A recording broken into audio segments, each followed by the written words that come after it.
Nesse domingo que a gente tem pensado na perseguição à fé cristã, eu queria convidar vocês a abrirem aí as suas Bíblias em Hebreus capítulo 11.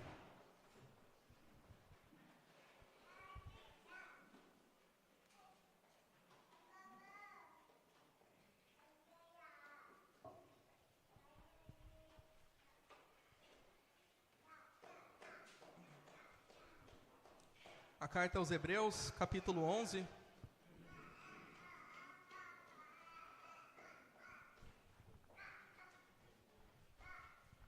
Capítulo 11, nós vamos ler a partir do verso 32, que diz o seguinte: Que mais direi?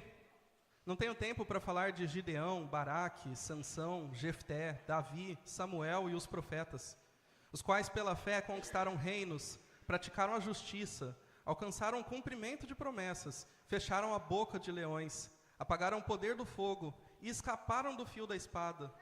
Da fraqueza tiraram força, tornaram-se poderosos na batalha e puseram em fuga exércitos estrangeiros. Houve mulheres que, pela ressurreição, tiveram de volta os seus mortos. Alguns foram torturados e recusaram ser libertados, para poderem alcançar uma ressurreição superior. Outros enfrentaram zombaria e açoites.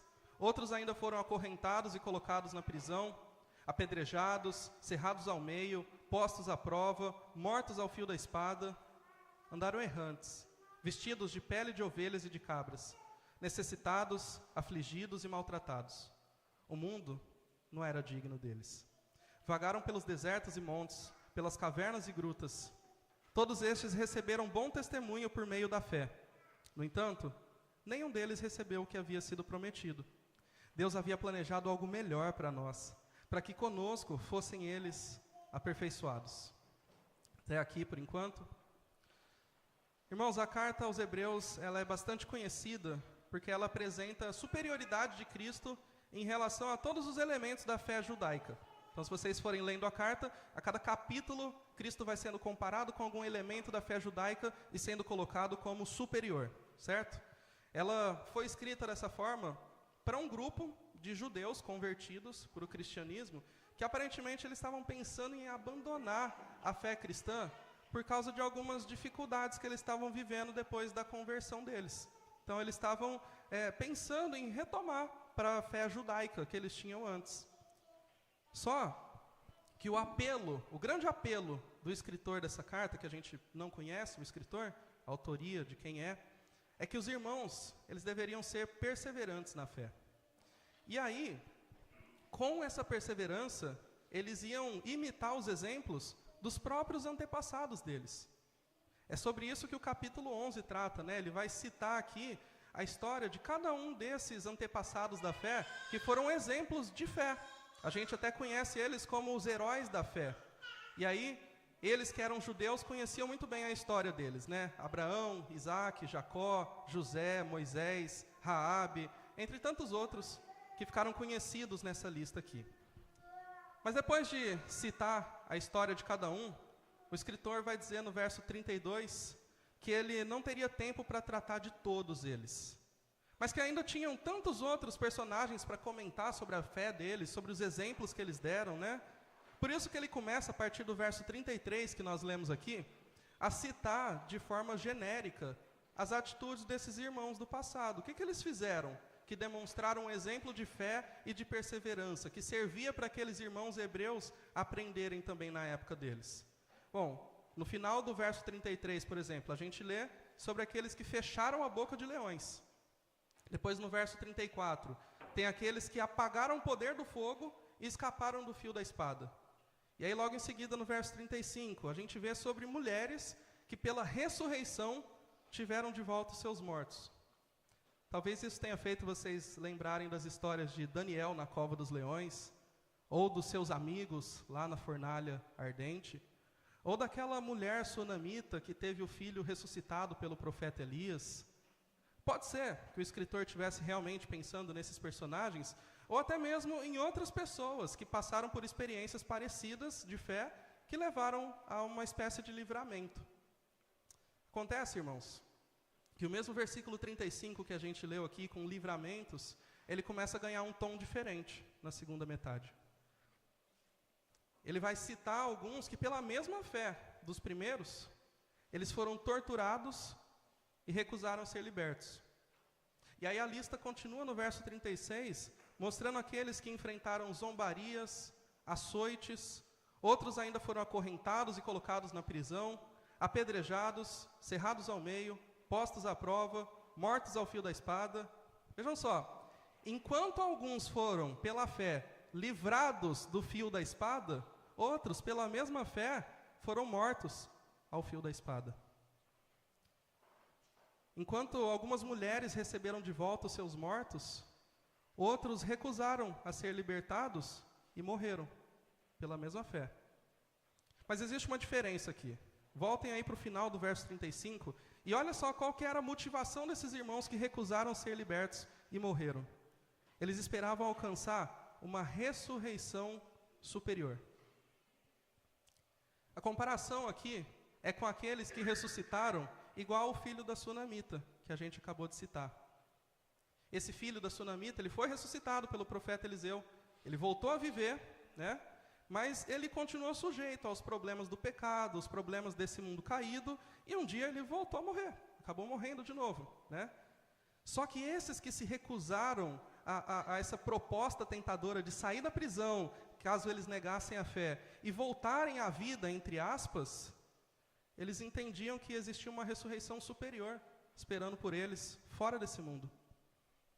Assim como Cristo é superior a qualquer elemento da fé judaica, a ressurreição que ele promete para aqueles que creem nele, também é superior a qualquer tipo de livramento dessa terra.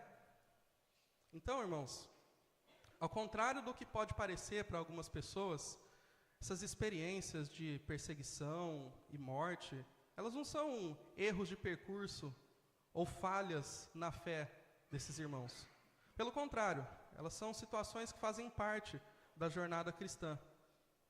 Entender isso, irmãos, é muito importante para que a gente possa encarar essa realidade da perseguição como uma realidade dura, mas não como um obstáculo ou como um imprevisto. Pelo contrário, é uma realidade dura que no fim valida a nossa fé.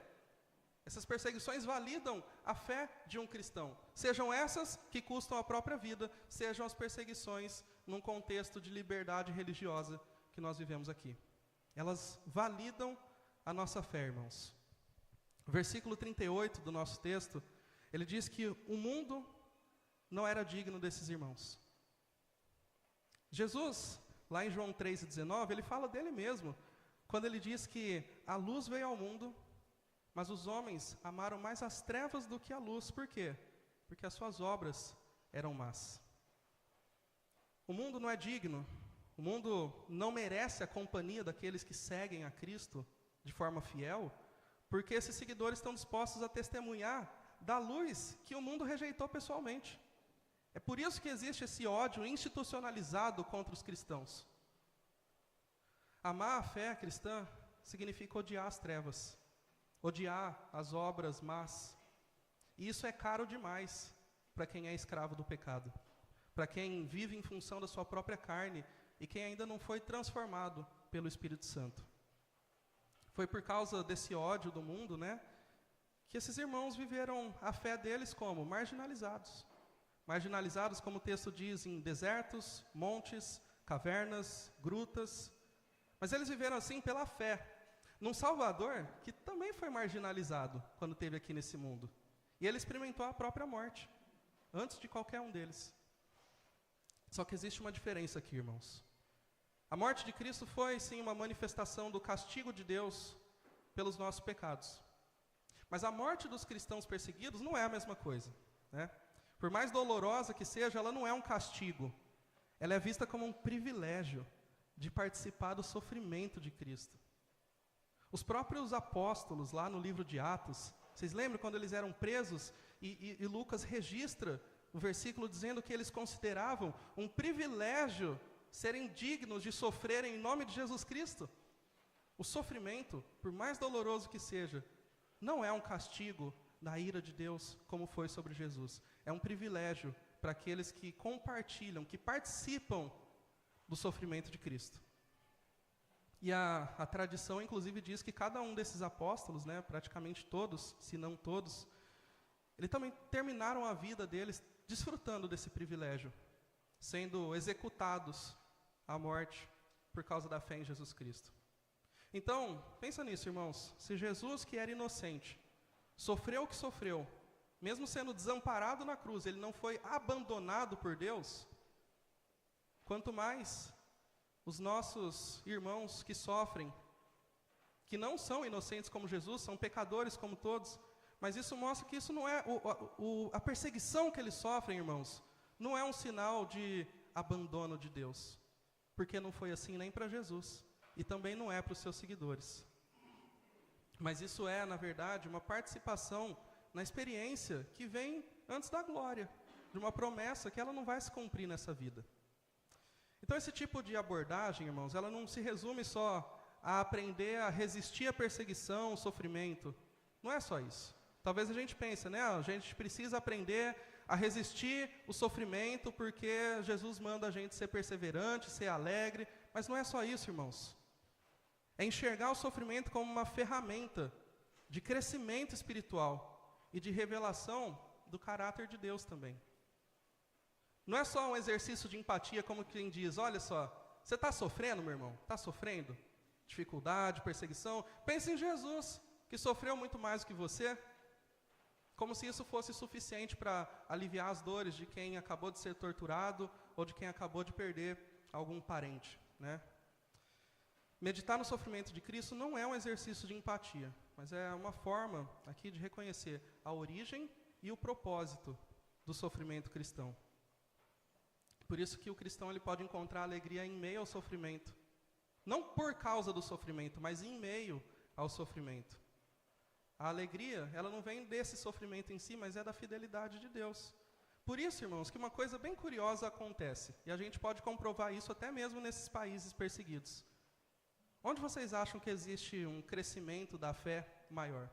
Onde vocês acham que existe um aumento no número de cristãos, de igrejas cristãs, em países como o nosso, em que existe liberdade religiosa, que é um país laico, em que ninguém pode impor a sua religião como uma forma política padrão, ou algo para influenciar a vida dos outros?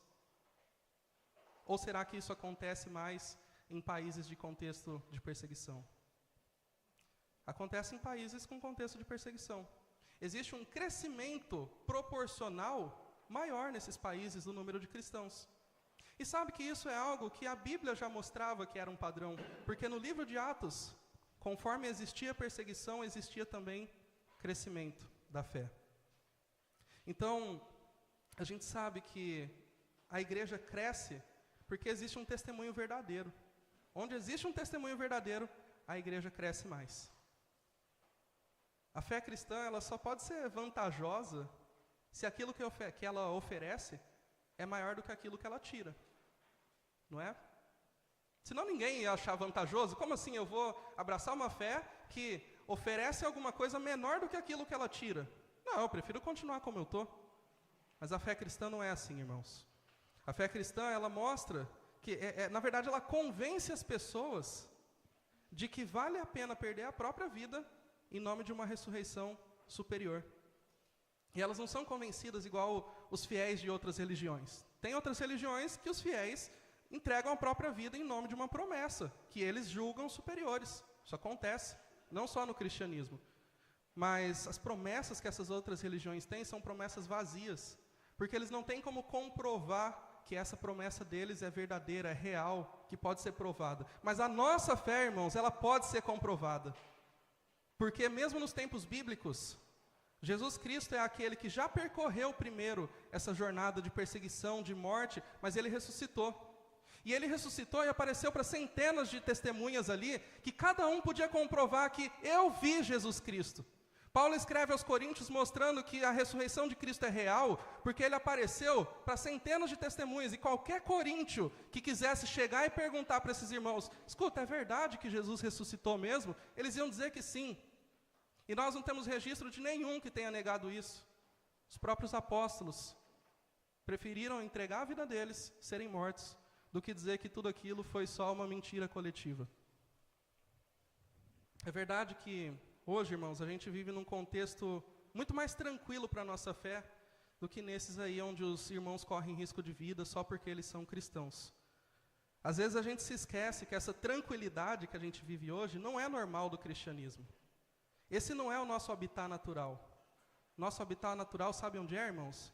É na boca dos leões. É a fornalha, é a sala de tortura, são os lugares marginalizados, onde esses irmãos viviam e vivem até hoje. E glória a Deus pela fé verdadeira que esses irmãos têm. Eles servem como testemunhas para a nossa fé, para que a gente não desanime das nossas dificuldades. Inclusive, esse é o assunto que o autor aos Hebreus vai falar logo no capítulo 12, no começo.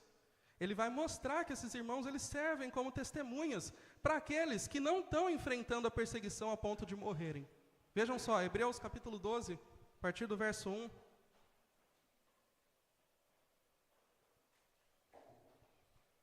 Portanto, também nós, uma vez que estamos rodeados por tão grande nuvem de testemunhas, livremo-nos de tudo o que nos atrapalha e do pecado que nos envolve, e corramos com perseverança a corrida que nos é proposta, tendo os olhos fitos em Jesus, autor e consumador da nossa fé.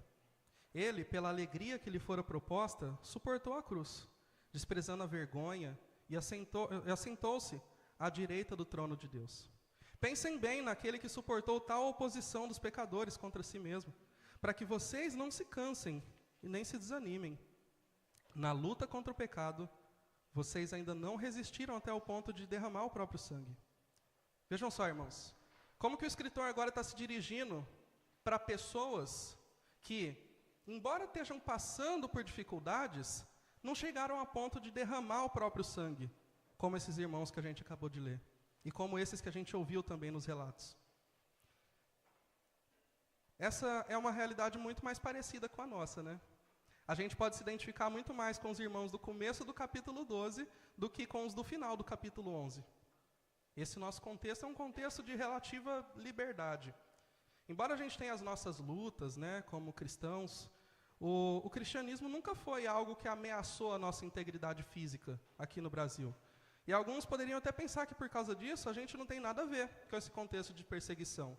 Que a nossa responsabilidade é só orar por eles, ofertar financeiramente e sentir empatia por aqueles irmãos que não têm liberdade igual a nossa.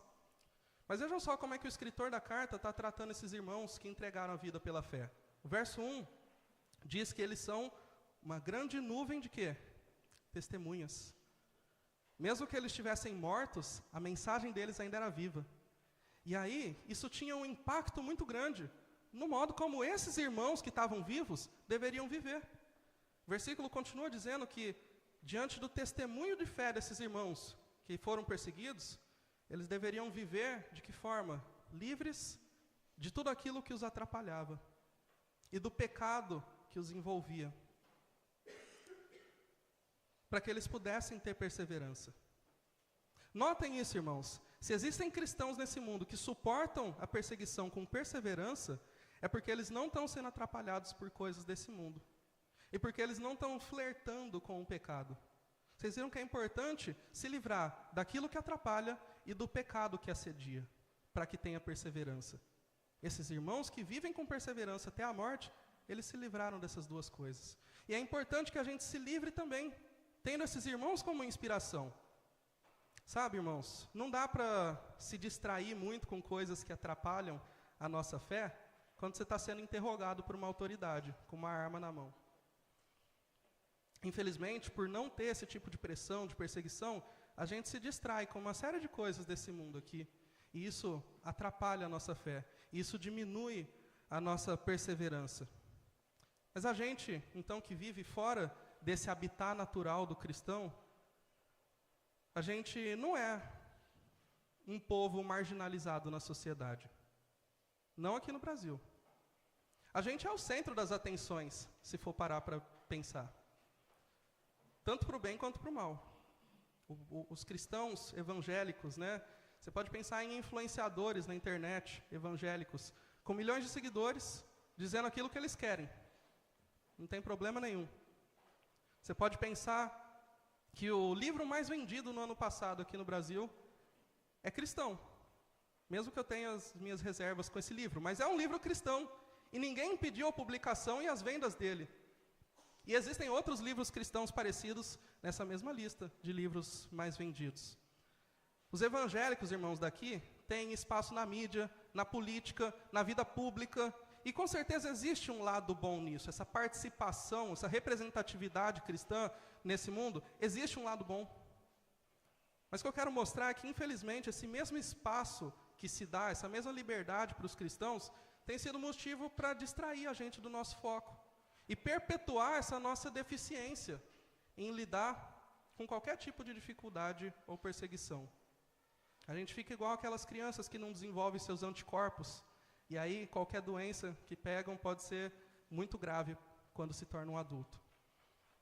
Agora o versículo 2 do capítulo 12, ele mostra que essa fé perseverante tem base na obra e no caráter de Cristo. A gente só pode correr com perseverança, irmãos, se a gente tiver os olhos fitos em Jesus, que é o que o versículo diz. Se considerar que ele suportou a vergonha enquanto ele sofria por causa de uma alegria que estava proposta para ele. Ele não levou em conta as coisas ruins, negativas, que a perseguição poderia provocar para ele, porque ele sabia que existia uma alegria proposta. Todos, não só Jesus, mas todos aqueles que andaram por fé no passado, eles tinham um alvo em mente que estava além desse mundo, irmãos. Todos os exemplos que são citados ali, se a gente for olhar o exemplo de Abraão, no capítulo 11, verso 11, o escritor diz que ele recebeu o poder para gerar um filho, por quê? Porque ele considerou fiel aquele que lhe havia feito a promessa. Isso não se aplica só a Abraão, mas a todos os outros irmãos que sofreram no passado e esses que ainda sofrem no presente. Considerou Deus fiel, fiel àquele que havia feito a promessa. Confiar no caráter de Deus, irmãos, e seguir o exemplo de Cristo é o que faz com que o cristão persevere até o fim e não desanime. Por isso que pensar na igreja perseguida é relevante para a gente. Mesmo que a gente não viva nesse contexto de perseguição, mesmo que a gente esteja fora do habitat natural do cristão, a gente não chega a ponto de derramar nosso próprio sangue. Mas a gente precisa saber que a gente está rodeado por uma nuvem de testemunhas que estão sempre nos lembrando ali que vale a pena ter uma fé perseverante. Que a promessa de Deus é para além dessa vida. Que quem valoriza a própria vida acima de tudo, um dia vai perder essa vida. Mas quem está disposto a abrir mão dessa vida por causa de Cristo, é que vai encontrar a vida de verdade. Parafraseando aí as palavras do próprio Senhor Jesus.